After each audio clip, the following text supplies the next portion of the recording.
Praise the Lord. आसंतु आज वाक्य मैंने देखा ता आपण मैंने पाइबे दानिएल पुस्तक तार 10 पर्व 1 पद 2 पद 3 पद। स्थान ए प्रकार लिखा जाए, पारस्यर राजा कोरसर अधिकार तृतीय वर्ष रे बल्टेश्वर नाम रे परिचित दानिएल को प्रति एक विषय प्रकाशित है। Praise the Lord. दानिएल को प्रति गोटे विषय रेवलेशन गोटे दर्शन आसिला ओ ताहा सत्य। आ से दर्शन कौन थिला ना सत्य थिला। ताहा एक महायुद्ध विषय रे। आ से दर्शन को विषय थिला गोटे महायुद्ध विषय रे से दर्शन देखुचंती। पुणी से ताहा बुझिले और सही दर्शन विषय तांकु ज्ञात हैला। जेतले से बुझिले जानिले गोटे रात्रि रे सोइचंती गोटे दर्शन देखुचंती।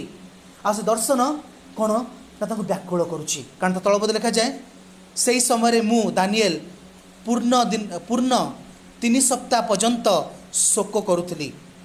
पुणी 3 सप्ताह समाप्त होगा पर्यंत मु कौनसी सुस्वाद्य खाद्य भोजन कली नहीं, कि अबा मांस अबा द्राक्षारस मो मुखरे प्रवेश कला नहीं, अबा मु किछि तैल मर्दन कली नहीं।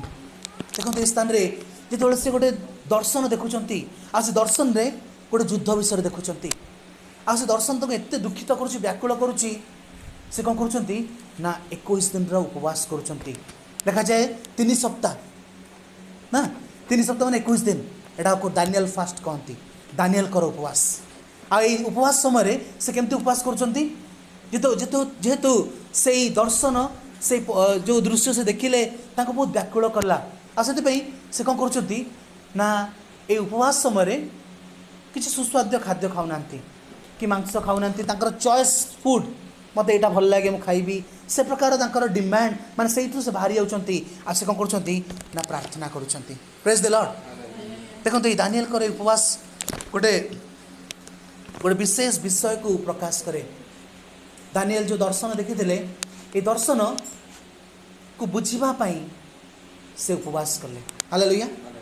भविष्य में ईश्वर लोक मान सहित कौन होगा जाऊँगी से विषय को से जानापी भीतर से दर्शन देखला गोटे व्यक्तिव्यस्तता आसला। आउ से कहले नहीं मुझे विषय को बुझी आगामी दिन गुड़िक कौन होगा जाऊँगी से विषय से प्रभुंर गाइडेंस से कौन करले ना प्रार्थना करने माने उपवास को गले। Praise the Lord. निज को लिखा जाए से नम्र कले।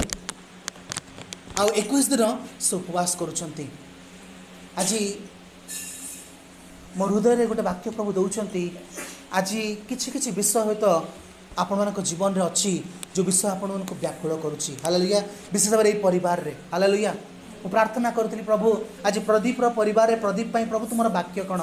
प्रदीप एवं ग्रेजुएशन कंप्लीट करले। आज मुझे देखुली प्रभु ताको आशीर्वाद करंतु। किंतु प्रभुंकर गोटे विषय तांको जीवन रे तांको कौन करिवो ना जानिबार अच्छी। Praise the Lord. होय तो किछि विषय आम जीवन में कौन करे ना आम व्याकुल करुच्ची। आ जदि व्याकुल करुच्ची आपण को दानिएल को भली निजको अलग करिया पड़िबो। Praise the Lord.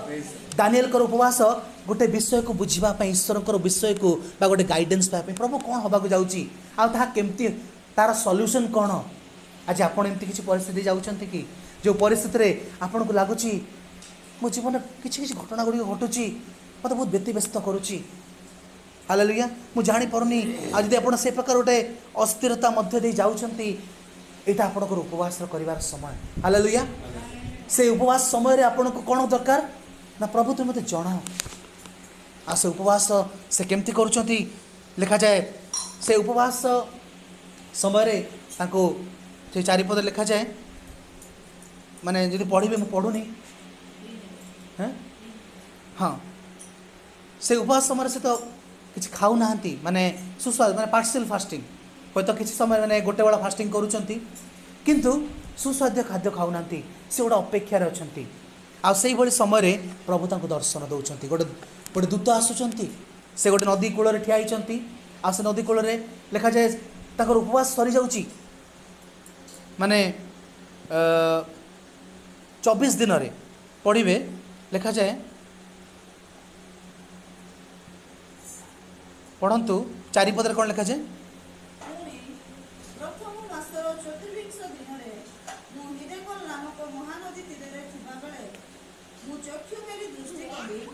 ଆଉ ଦେଖ ଶୁକ୍ଳବସ୍ତ୍ର ପରିହିତ ଏକ ମନୁଷ୍ୟ ତାଙ୍କ ପଟି ଉପସ୍ୱର ନିର୍ମଳ ସୁବର୍ଣ୍ଣ ବନ୍ଧନୀରେ ବନ୍ଦ ହୋଇଥିଲା।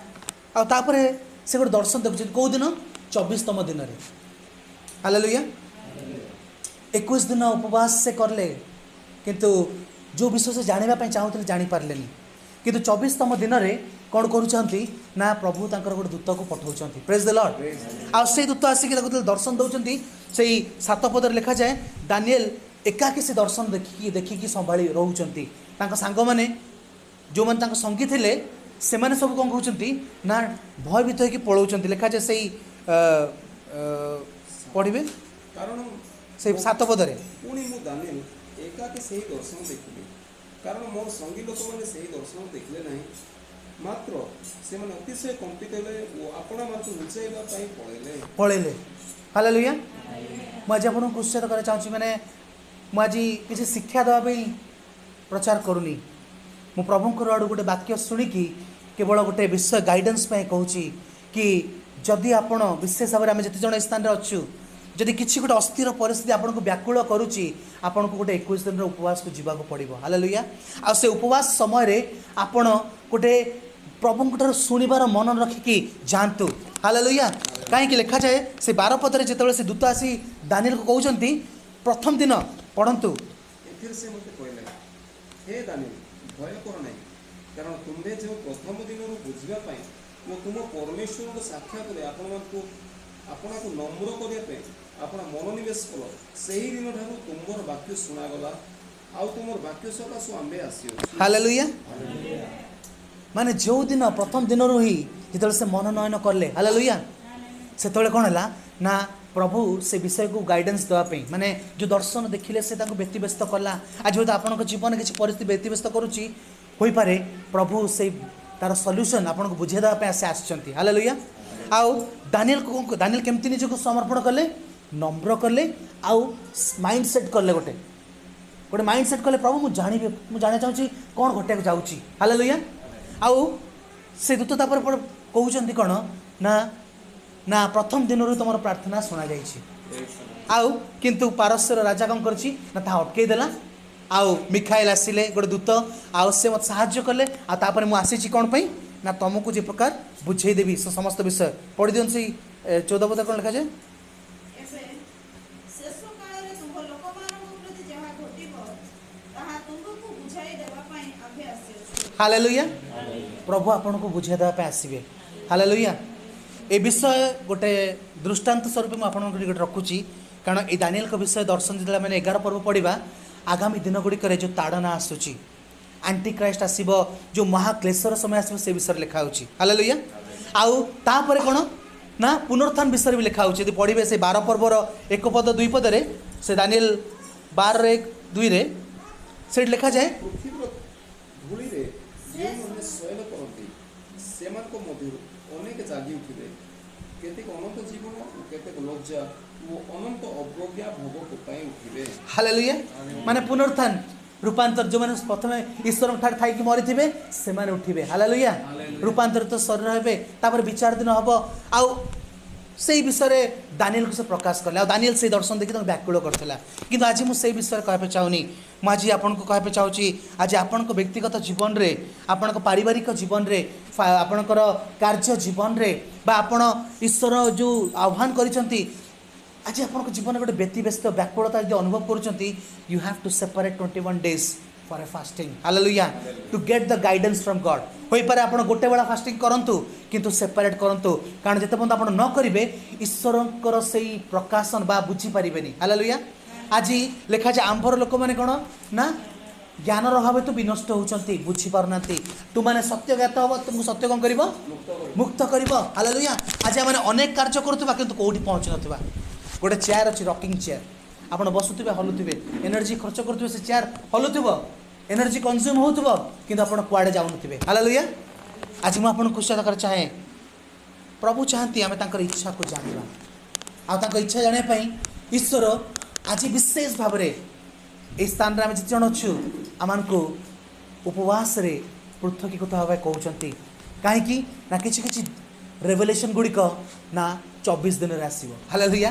ବା जिते पर्यंत आपणकर आत्मा से स्तर को आसी हो दानिएल आत्मा से नम्रतार स्तर को आसी जाइଥିଲା होईपरे आम जीवन में गोटे चाप संसार चाप किसी पाप बा किसी विषय व्यतिव्यस्तता कौन कर एत अस्थिर कर आत्मा से स्तर ना प्रभु किसी रिसीव करने हालेलुया आ प्रभु आम आत्मार कथा कहती प्रेज द लॉर्ड आउ जो मैंने उपवास करवा उपवास कर आमको नम्र कर आम भितर जो दुर्बलता अच्छी देखब हालेलुया आ उपवास कर आम आत्मा को स्थिर कर प्रभु ठारे हालेलुया जिते बहुत निजक अस्थिर अनुभव करे जो मत लगे कि बहुत अस्थिर हो गली तार सल्यूशन हो मत उपवास करा पड़ो हालेलुया जो मैंने उपवास करवा ताहा हमको स्थिर कर पुनर्बार प्रभु सह रिकनेक्ट कर आज ये गोटे वाक्य मोर हृदय प्रभु प्रथम दौरान कि आज ये परिवार विशेष भाव में परिवार हाले मुझे प्रार्थना करी आसी किसी गोटे बड़ विषय प्रभु रिविल करा जाउछंती माने तुम्हें जदि भी ग्रेजुएशन कंप्लीट कर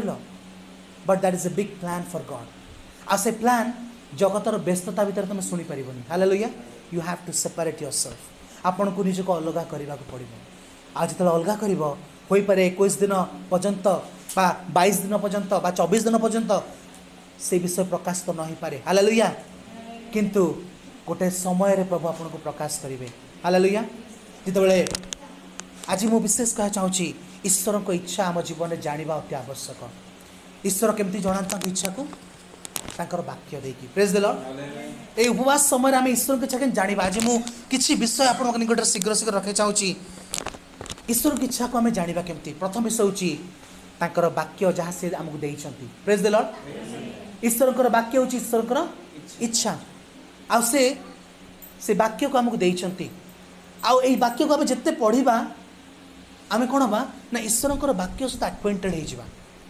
ईश्वर स्वभाव कौन ईश्वर तांको लोक मान सहित केमती व्यवहार करथिले ईश्वर कौन चाहूले से लोक मान ठारू आ सब विषय आमर गोटे नॉलेज रे आसीबो प्रथम पाहाच प्रथम सोपान होची आम ईश्वर वाक्य बुझा पढ़ा चेष्टा करवा प्रेज द लॉर्ड आ जो आम आखि खोलिबे सेतबेले कौन हम ना आम भितर गोटे ज्ञानर आत्मा आसीबो प्रेज द लॉर्ड गोटे ज्ञानर आत्मा आसीबो मु आज विशेष भाव में एक कथा कह चाहूँगी ईश्वर इच्छा को जानापी गोटे ज्ञानर आत्मा आम जीवन में आवश्यक हालेलुया लिखा जाए से जिसाय तार 11 पढ़े जिसाय तार 11 बोधे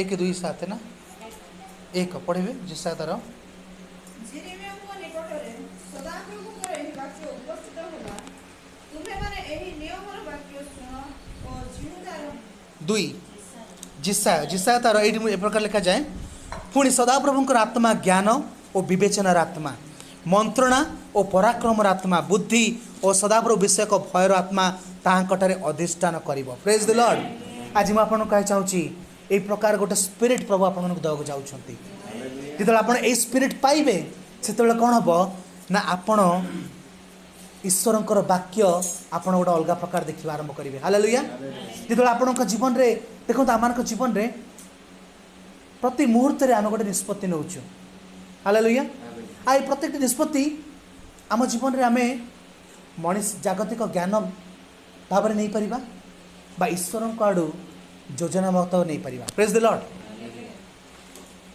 किंतु ईश्वर इच्छा अनुसार आम केमती नवा जो आम वाक्य को पढ़ा प्रेज द लॉर्ड आते पढ़ी प्रभु से कौन करेंगे वाक्य दे आमको कथा कहे देखो जो प्रभु जीशु को शैतान परीक्षा करने आसला कहला तुम जो ईश्वर पुत्र जो से 40 दिन उपवास करते से प्रभु जीशु गोटे कथा कहले कौन तुम जो ईश्वर को पुत्र ताले कौन कर ये पत्थर गुड़िक को रोटी कर खाओ से कहले लेखा अच्छी प्रेज द लॉर्ड तुम्हें अपना प्रभु परमेश्वर को परीक्षा करबनी प्रेज द लॉर्ड आप देखिए जो आप से ईश्वर से ज्ञान आपन को आसब प्रथम आपणकर सपोर्ट हूँ ईश्वर वाक्य रेफरेन्स मन पकईदे प्रभु पवित्र आत्मा आपणकर स्मरण रे से विषय आनीदे हालेलुया आपण को मन पड़ जाव वाक्य देख ईश्वर आपन को स्मरण करदे आ से वाक्य कौन हम रेमा हो माने आपण को परिस्थिति कौन दरकार ताहा हालेलुया यह हूँ प्रथम विषय आज ईश्वर ये उपवास समय ईश्वर को इच्छा को आप जानवे केमती प्रथम विषय हूँ ईश्वर वाक्य को स्टडी करंतु पढ़ंतु आ गभीर भाव पढ़ंतु ये वाक्य को पवित्र आत्मा आपन को स्मरण में आणवे द्वितीय विषय ସେହି ପଢ଼ିବେ ତା ଆପଣମାନେ ପାଇବେ। ଆଇବ ପୁସ୍ତକ ତାର 33:14-15 କ'ଣ ଲେଖାଯାଏ? ଆଇବ ପୁସ୍ତକ ଜଲ୍ଦି ପଢ଼ିବା। परमेश्वर थोड़े कहते ପରମେଶ୍ୱର ଥରେ କହନ୍ତି, दुईथर ही कहते ଦୁଇଥର ହିଁ କହନ୍ତି, तथापि मनुष्य तहिरे मन दिए नहीं। ତଥାପି ମନ ଦିଅନି। ମାନେ ପ୍ରଭୁ କିଛି ବିଷୟ ଆପଣଙ୍କୁ ଜଣାଇବା ପାଇଁ ଚାହିଁବେ, ରିପିଟ୍ କରିବେ। ହାଲେଲୁୟା। ବାରମ୍ବାର ଜଣାଇବା ଚାହିଁବେ। ଆଉ ତାହା କ'ଣ କରିବେ? स्वप्न रे ସ୍ୱପ୍ନରେ, रात्रिकालीन दर्शन रे ରାତ୍ରିକାଳୀନ ଦର୍ଶନରେ, मनुष्य माने घोर निद्रा रे ମନୁଷ୍ୟମାନେ ଘୋର ନିଦ୍ରାରେ मग्न हेबा बेले ମଗ୍ନ ହେଲା ବେଳେ, शଯ୍या रे घुमाइबा बेले। ଶଯ୍ୟାରେ ଘୁମାଇଲା ବେଳେ। ପ୍ରେଜ୍ ଦ ଲର୍ଡ। हालेलुया। ପ୍ରଭୁ କେମିତି କଥା କହିବେ? ଦର୍ଶନ ଦ୍ୱାରା, ସ୍ୱପ୍ନ ଦ୍ୱାରା। ପ୍ରେଜ୍ ଦ ଲର୍ଡ।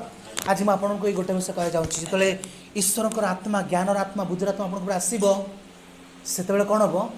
ଆପଣଙ୍କ ଚକ୍ଷୁ ଖୋଲିଯିବ, ଆପଣଙ୍କୁ ସେଇ ସ୍ତରକୁ ଆସିବାକୁ ପଡ଼ିବ। କ'ଣ ନା, ପ୍ରଥମ ବିଷୟ ହେଉଛି କିଛି କିଛି ବିଷୟ ପ୍ରଭୁ ଆପଣଙ୍କୁ ଦର୍ଶନ ଦେଖେଇବେ, ଯେଉଁ ଇନଫର୍ମେସନ୍ ଦର୍ଶନ ଦେଖେଇବେ, ଆପଣ ସେ ଦର୍ଶନ ଜାଗତିକ ଭାବରେ କେଉଁଠି ଶୁଣିନଥିବେ, ପାଇନଥିବେ। ପ୍ରେଜ୍ ଦ ଲର୍ଡ।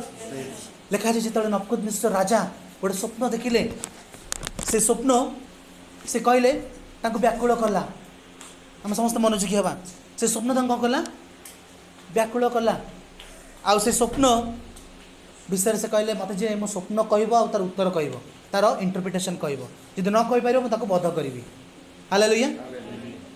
ଦାନିଏଲ ପାଖକୁ ଯେତେବେଳେ ଖବର ଗଲା, ଦାନିଏଲ କ'ଣ କଲେ ନା କହିଲେ, ମୋତେ ପ୍ରାର୍ଥନା କରିବା ପାଇଁ ସମୟ ଦିଅନ୍ତୁ। ପଢ଼ିଦେବା ଦାନିଏଲ ତାର 2 ପର୍ବ। ଦାନିଏଲ ତାର 2 ପର୍ବ 17 ପଦ 16-17। एथिरे दानिएल राजा को निकट को जाई आपणा पाई गोटे समय निरूपण करियाको प्रार्थना कले। ताहा कले महाराजा को निकट स्वप्न अर्थ प्रकाश करी बोली कहले। हालेलुया। हालेलुया। दानिएल कहले ମୁଁ ଆଉ ମୋ ସଙ୍ଗୀ ଯେମିତି ନ ମରୁ, ସେଥିପାଇଁ ସେ କ'ଣ କଲେ? ପ୍ରାର୍ଥନା କରିବା ପାଇଁ ଗୋଟେ ସମୟ ମାଗିଲେ। ତାପରେ ସେ କ'ଣ କହୁଛନ୍ତି ଘରକୁ ଆସିକି? ଏଥିରେ ଦାନିଏଲ ଆପଣା ଗୃହକୁ ଗଲେ ଆଉ ସେ ଓ ତାଙ୍କର ସଙ୍ଗୀ ମାନେ ଯେପରି ବାବିଲର ଅନ୍ୟାନ୍ୟ ବିଦ୍ୱାନ ମାନଙ୍କ ସଙ୍ଗେ ବିନଷ୍ଟ ନ ହେବେ, ଏଥିପାଇଁ ଏହି ନିଗୁଡ଼ ବିଷୟରେ ସ୍ୱର୍ଗସ୍ଥ ପରମେଶ୍ୱରଙ୍କର ଅନୁଗ୍ରହ ପ୍ରାର୍ଥନା କରିବା ପାଇଁ ଆପଣା ସଙ୍ଗୀ ହନାନ୍ୟ, ମିସାଏଲ ଓ ଅସର୍ୟକୁ ସେହି ବୃତ୍ତାନ୍ତ ଜଣାଇଲେ। ମାନେ ତାଙ୍କ ସାଙ୍ଗମାନଙ୍କୁ ବି କହିଲେ ତୁମେ ପ୍ରାର୍ଥନା କର। ଆଉ ତାପରେ ଲେଖାଯାଏ 19 ପଦରେ, ଅନନ୍ତର ରାତ୍ରିକାଳୀନ ଦର୍ଶନରେ ସେହି ନିଗୁଡ଼ ବିଷୟ ଦାନିଏଲଙ୍କ ପ୍ରତି ପ୍ରକାଶିତ ହେଲା। ତହିଁରେ ଦାନିଏଲ ସ୍ୱର୍ଗସ୍ଥ ପରମେଶ୍ୱରଙ୍କୁ ଧନ୍ୟବାଦ। ପ୍ରେଜ୍ ଦ ଲର୍ଡ। ମାନେ ରାଜା କ'ଣ ସ୍ୱପ୍ନ ଦେଖିଲେ, ଦାନିଏଲ ସେଇ ବିଷୟକୁ ଦେଖିଲେ। ହାଲେଲୁୟା। ମୁଁ ଆପଣଙ୍କୁ କହିବାକୁ ଚାହୁଁଛି, ରାତ୍ରିକାଳୀନ ଦର୍ଶନରେ ପ୍ରଭୁ ଏମିତି କିଛି ବିଷୟ ଆପଣ ଦେଖେଇବେ ଯେଉଁଟା ସ୍ୱାଭାବିକ ଭାବରେ ମଣିଷର ଜ୍ଞାନ ହିସାବରେ ଆପଣ ଜାଣିପାରିବେନି। କିଛି ଗୋଟେ ଡିଭାଇନ୍ ଇନଫର୍ମେସନ୍, ତାକୁ କହନ୍ତି ଜ୍ଞାନର ଯେଉଁ ଗିଫ୍ଟ ଅଫ୍ ଦ ସ୍ପିରିଟ୍, ତାକୁ କହନ୍ତି ୱାର୍ଡ଼ ଅଫ୍ ନଲେଜ୍। କିଛି ବିଷୟର ଇନଫର୍ମେସନ୍ ଆମ ପାଖରେ ଅଛି।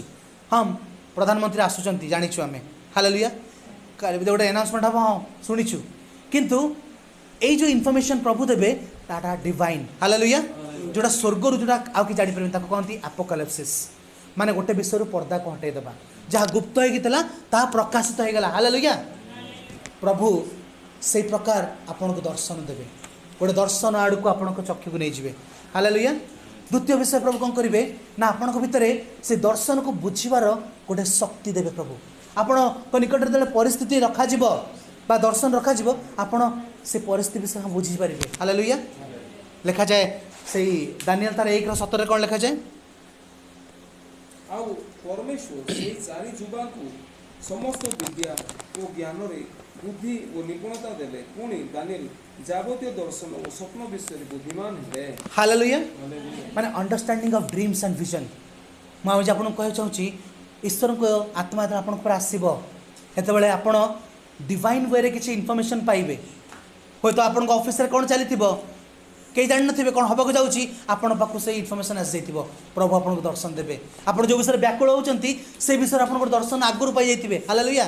ଲେଖାଯାଏ ଯେତେବେଳେ ଏଲିସା କ'ଣ କରୁଛନ୍ତି ନା ଅଛନ୍ତି, ଆଉ ସେ ଗୋଟେ ରାଜା କ'ଣ କରୁଛି ନା ଇସ୍ରାଏଲର ବିରୁଦ୍ଧରେ ଯୋଜନା କରୁଛି। ସେତେବେଳେ ଲେଖାଯାଏ ସେ ରାଜାଙ୍କୁ ତାଙ୍କ ମନ୍ତ୍ରୀମାନେ କହୁଛନ୍ତି, ତୁମେ ଶଯ୍ୟାରେ ଥାଇ ଯାହା ଯୋଜନା କରୁଛ, ଈଶ୍ୱରଙ୍କର ଦାସ ତାହା ସେଠି ଜାଣି ଦେଉଛନ୍ତି, ସେଥିପାଇଁ ସେମାନେ ରକ୍ଷା ପାଇଯାଉଛନ୍ତି। ହାଲେଲୁୟା। ସେଇଟା କହନ୍ତି ଆପୋକାଲିପ୍ସିସ୍। ମାନେ ଡିଭାଇନ୍ ୱେରେ ଗୋଟେ ଇନଫର୍ମେସନ୍ ପ୍ରଭୁ ଆପଣଙ୍କୁ ଦେବାକୁ ଯାଉଛନ୍ତି। ହାଲେଲୁୟା। ଆଉ ଖାଲି ସେତିକି ନୁହଁ, ତାପରେ କ'ଣ ନା ଆପଣଙ୍କୁ ପ୍ରଭୁ ଆଉ ଗୋଟେ ସ୍ତରକୁ ନେବେ। ଆପଣଙ୍କ ନିକଟରେ ଯେତେବେଳେ ସେ ଦର୍ଶନ ବିଷୟ ରଖାଯିବ, ଆପଣଙ୍କ ଭିତରେ ବୁଝିବାର ଆତ୍ମା ଆସିଯିବ।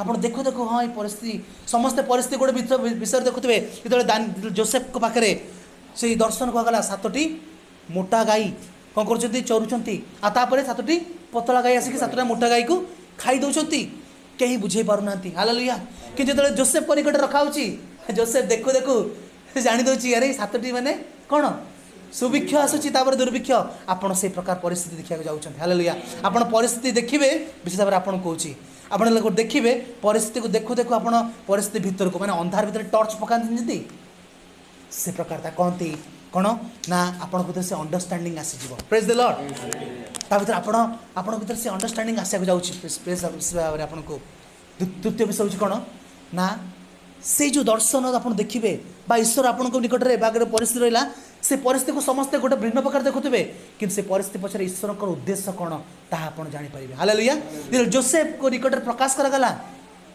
से दर्शन ईश्वर कौन कराया जाऊँ ईश्वर पर्पस को से दर्शन पछरे आप देखिए हालेलुया आपण जीवन में जो दुर्घटना गुड़िक घटुची समस्ते कहते हे कौन है एमती होगा सेमती होगा कि आप से परिस्थिति देखुए ना या पछरे ईश्वर गोटे योजना अच्छी आप ईश्वर योजना को देखुए हालेलुया अंधार घरे टर्च मैं परिस्थिति भितर को देखा तो कौन सोफिया सोफिया माने ट्रुथ इज रियलिटी इंग्लिश में कहते सत्यता होची वास्तवता वास्तव में किंतु Sophia wisdom is insight into reality ता भितर को देखिबा हालेलुया परिस्थिति भितर को देखिबा हालेलुया आपण से लोक होई जिवे परिस्थिति भितर को आपण एक दिन प्रार्थना पर आपण चक्षु चेंज हो जिवो आपण आंतरिक पुरुष जागृत हो जिवो हालेलुया आ खाली सेतिक नुह लिखा जाए चतुर्थ विषय होची से विजडम जे ज्ञान आत्मा बुद्धि आत्मा आपण पर आसीबो आपण को पाखे प्रैक्टिकल विजडम आसीबो ताको कहते कौन फर्नेसेस प्रैक्टिकल विजडम कौन ना जोसेफ कहले आगामी सुभिक्ष आसूची तापर कौन आसूची